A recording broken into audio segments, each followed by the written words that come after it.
Salut tout le monde, c'est Psylac. On va se retrouver aujourd'hui pour une vidéo débriefing sur le match Belgique-Ukraine, 3-1 pour l'Ukraine. Tout d'abord, pour la Belgique, elle évolue dans un 4-3-3 avec Thibaut Courtois dans les buts, Thomas Meunier à droite, une défense inédite, Conny de Winter, Brandon Mekele, Maxime de Kuyper à gauche, un milieu De Bruyne, Tielemans, Zeno de Bast et une attaque avec Charles De Ketelaere, Romelu Lukaku et Leandro Trossard. Côté Ukraine, on était dans un 4-5-1 avec Lunin dans les buts, Konoplia, défenseur droit, Zabarny en défenseur central accompagné de Matvienko et Mykolenko en défenseur gauche.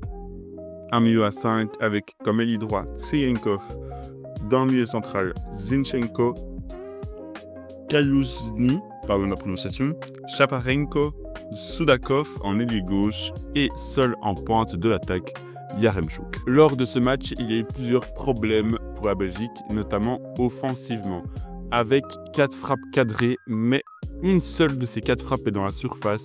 Nous avons 3 frappes en dehors de la surface, notamment une de Tielemans et 2 de Kevin De Bruyne. Et nous avons également eu d'autres tirs qui étaient aussi en dehors de la surface, encore une fois pour Kevin De Bruyne et Leandro Trossard. On va regarder tactiquement quels étaient les problèmes pour la Belgique parce qu'il y en avait quand même pas mal. D'abord, la Belgique rentre très mal dans ce match dans les 10 premières minutes où l'Ukraine a déjà 2 grosses occasions avec une frappe de loin de Tseyenkov qui est bien interceptée par Thibaut Courtois et une frappe de Yaremchuk qui est sur Courtois, donc Courtois n'a pas de difficulté à l'arrêter. Et rien à dire de plus, Thibaut Courtois a fait son travail dans ce début de match. Puis l'Ukraine n'a plus eu d'occasion, ce qui prouve que la défense est bien rentrée dans ce match, puisque des 35 dernières minutes de la première mi-temps, l'Ukraine ne s'est plus procuré de frappe. Certes, l'Ukraine ne s'est plus procuré de frappe, mais la Belgique a eu du mal à s'en procurer, elle, avec de grands jeux de possession, avec très peu de fois des occasions qui se terminent, avec soit un bon centre ou autre. C'est arrivé très rarement une fois Kevin De Bruyne qui déborde sur le côté gauche et qui centre. Sinon, il y a eu des frappes de loin et c'est tout. C'était très pauvre dans le système offensif. Et c'est comme ça que notre but arrive sur une phase arrêtée, tirée par Kevin De Bruyne sur un coup franc obtenu par Leandro Trossard sur le côté gauche. Il y a des dribbles gauche-droite, gauche-droite, gauche-droite. J'ai d'ailleurs une situation à vous présenter qui est représentative de l'ensemble du match pour moi. Du coup, voilà l'image. Donc c'est au début du match, à la 10e minute, donc après les rafales offensives, les 2 actions offensives de l'Ukraine. Donc c'est Leandro Trossard qui a le ballon, qui se retrouve à mon goût beaucoup trop bas. Et on peut voir que sur le côté gauche, on a Tielemans et De Kuyper qui font un petit peu doublon dans leur position. En même temps, Tielemans a pris la place de Trossard. Et De Kuyper, lui, a juste sa place habituelle, donc de défenseur gauche assez offensif. Mais Tielemans, lui, ne sait pas très bien où se passer puisqu'il n'a pas l'habitude de se retrouver sur l'aile gauche. On peut voir que sur l'image, nous ne voyons que 8 Belges, puisque De Winter et Mekele restent bas pour éviter les contre-attaques ukrainiennes. Donc Trossard au ballon, à sa droite Zeno de Bast, Meunier en haut, De Ketelaere encore une fois en image, De Bruyne face à lui, et Lukaku qui occupe les 2 défenseurs. Pour moi ici, le problème c'est que Meunier est trop bas, en sachant que le ballon, on l'avait déjà depuis une minute, donc normalement les joueurs sont censés être bien positionnés. Meunier ça être plus haut alors que là il est à l'arrêt, comme De Ketelaere qui est également à l'arrêt, alors qu'il devrait prendre l'intérieur du jeu. On voit qu'il y a un gros trou, donc Trossard devrait prendre ce trou-là pour permettre à Meunier de prendre le dos et d'écarter, soit d'écarter la défense ukrainienne, soit de créer de l'espace dans le dos de Ketelaere.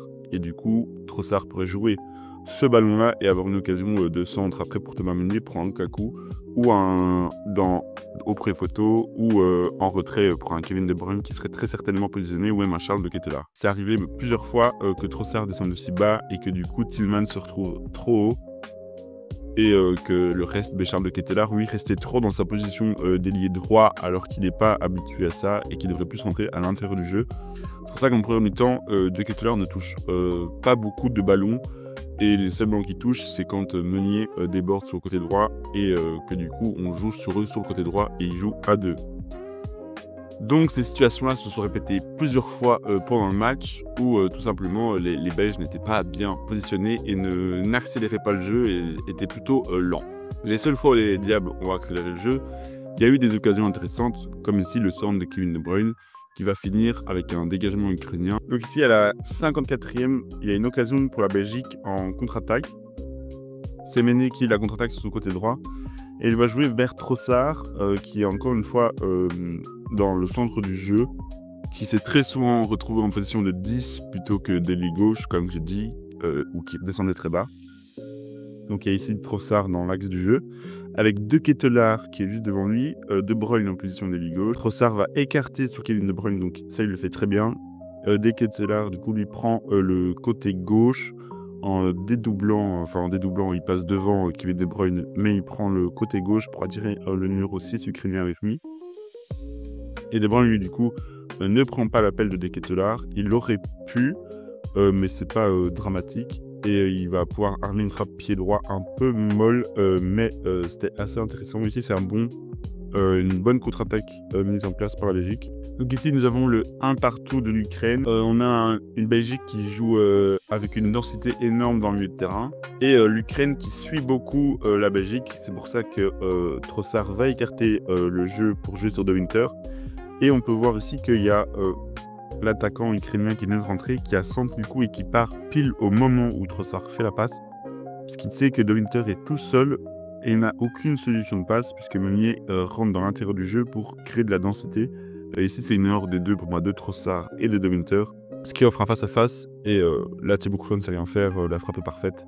Premier poteau, un partout. Ici, à la 68e, on peut voir qu'il y a un problème de positionnement défensif. On peut voir que dans le milieu, en fait, il y a un espace énorme où on dirait que la Belgique joue à 5 derrière, mais on a des joueurs, la Meunier, De Bruyne, ça reste Trossard qui est tout devant et Romelu Lukaku, qui sont positionnés haut par rapport à la défense. Et il y a un trou où on voit qu'il y a 3 joueurs côté ukrainien qui sont seuls dans le milieu de terrain et qui peuvent recevoir le ballon à n'importe quel moment. On peut voir que la passe du 8 est dangereuse, mais c'est bien défendu par Zeno de Bast, il me semble, mais après c'est récupéré. Et là, on peut voir qu'il est là, le problème, c'est qu'il est tout seul. Ouais, l'Ukrainien, et il va y avoir une occasion justement pour eux, et la frappe est complètement manquée. Donc ici, nous avons le 2-1 pour l'Ukraine, où on a un Zinchenko qui déborde sur le côté droit, puisque le jeu était à gauche juste avant le côté ukrainien. C'est ça que je disais, l'Ukraine a mieux fait ses changements de côté et a accéléré le jeu dès qu'il les faisait, alors que la Belgique n'en a pas beaucoup fait, et le peu qui a été fait, ça n'a pas accéléré le jeu, ça a rejoué lentement. Donc ici, Zinchenko côté gauche. Maxime Le Kuiper se fait un peu aspirer par Zinchenko, alors que c'est plutôt Tielemans ou De Ketelaere qui graille au ballon. Ce qui crée un mini-trou que Zinchenko arrive à atteindre, mais à la perfection. Donc De Winter sort sur celui qui va recevoir le ballon pour essayer de lui prendre. Mais le joueur joue très bien le coup en protégeant bien son ballon. Maxime Le Kuiper essaie de couper la passe très bien, mais ça passe quand même. Et le joueur, là, en haut à gauche, se retrouve tout seul. En haut à droite, pardon, se retrouve tout seul. Enfin, un centre plutôt bon, même s'il est contré par Mekele. Ce qui fait que Zeno de Bast ne peut pas avoir le ballon. Et qui arrive parfaitement dans les pieds de l'attaquant, donc le numéro 11, qui marque le 2-1. Ici, là, le problème est flagrant. À la 77e minute de jeu, la Belgique a opté pour une défense en zone et pas une défense sur l'homme. Donc sur corner, c'est très souvent des mauvaises idées. Et on peut le voir, Zinchenko est tout seul au deuxième poteau. Et il y a même un autre Ukrainien qui est tout seul à l'entrée de la surface. Et là, Zinchenko a une frappe contrée par Fleury Tielemans. Elle partait très bien cette frappe-là. Et du coup, c'est un deuxième corner d'affilée. Pour l'Ukraine, on se dit que la Belgique va quand même mettre un joueur sur Zinchenko, puisqu'il vient d'avoir une occasion 3 étoiles. Mais on peut voir que non, ça va rester pareil. Zinchenko est encore une fois seul au deuxième poteau. Et on peut voir aussi qu'il y a toujours le joueur à l'entrée de la surface qui est tout seul. Zinchenko se retrouve tout seul et a le temps de centrer ou même de mettre un ballon en retrait. On voit que le 18 est tout seul aussi notamment. Et donc il prend son temps pour faire son centre. Et il va opter pour un centre au deuxième poteau. Il n'y a que 2 joueurs qui peuvent techniquement la recevoir, qui est le 19 et le 13, puisque le joueur qui est tout en bas de l'image est hors jeu, donc le numéro 2 il me semble. Bon, il y a encore celui qui a tiré le corner qui est tout en bas, qui aurait pu techniquement aussi la recevoir, même s'il aurait eu un peu du mal à déclencher une frappe de là.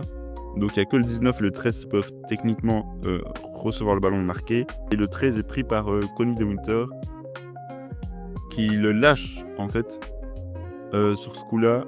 Donc ça c'est mal défendu de la part de Winter, parce que le 13 du coup est tout seul à ce niveau-là et met le pied. Là-dessus, un des défenseurs aurait dû suivre et sauter pour mettre sa tête tout simplement. De Winter allait être celui qui était le mieux positionné pour le faire. Mais dans l'ensemble, ce qui n'a pas été bon, c'est que toutes les actions étaient dans le cœur du jeu et pas sur les ailes, alors qu'on a vu que sur plusieurs situations, notamment sur la frappe de Kevin De Bruyne, que le groupe ukrainien défensif était extrêmement resserré et ne défendait pas du tout les ailes parce qu'il n'y avait pas de joueur belge sur les ailes. C'est pour ça que l'entrée de Saumakers et Jordi Mokio sur le côté gauche ont fait du bien parce qu'ils jouaient sur l'aile. Donc je pense que pour le match de ce soir, la Belgique doit changer des choses, mais pas tout, parce qu'il y a quand même des choses qui sont bonnes défensivement. Il y a juste eu un craquage après le 1 partout. Courtois doit rester dans les buts pour le match, avec en défenseur droit Timothy Castagne qui est en suspension. Une défense, je remettrai quand même un Connie de Winter pour le rassurer et lui dire que je lui fais toujours confiance malgré son mauvais match. À côté de lui, je changerai quand même Mekelo, parce que Mekelo n'a pas été rassurant dans l'ensemble de la rencontre, alors qu'un Zeno de Bast, dans son point de vue défensif, a été très bon, et même dans ses relances au ballon, dans ses relances au pied, il a été très bon de Bast. Donc je le mettrai à côté de Winter. Je pense que ça peut rassurer un De Winter d'avoir un joueur qui a fait un gros match défensif, notamment dans sa position de 6. Et un joueur à côté de lui qui sait bien relancer le ballon, parce que Mekelo, ça a été parfois compliqué de faire des bonnes relances. Donc de base, De Winter pour moi me semble la meilleure défense pour ce match-là. À gauche, je laisse De Kuyper, mais devant lui, je ne mets plus un Leandro Trossard, mais un Jérémy Doku, qui peut apporter plus dans sa vivacité et dans ses 1 contre 1.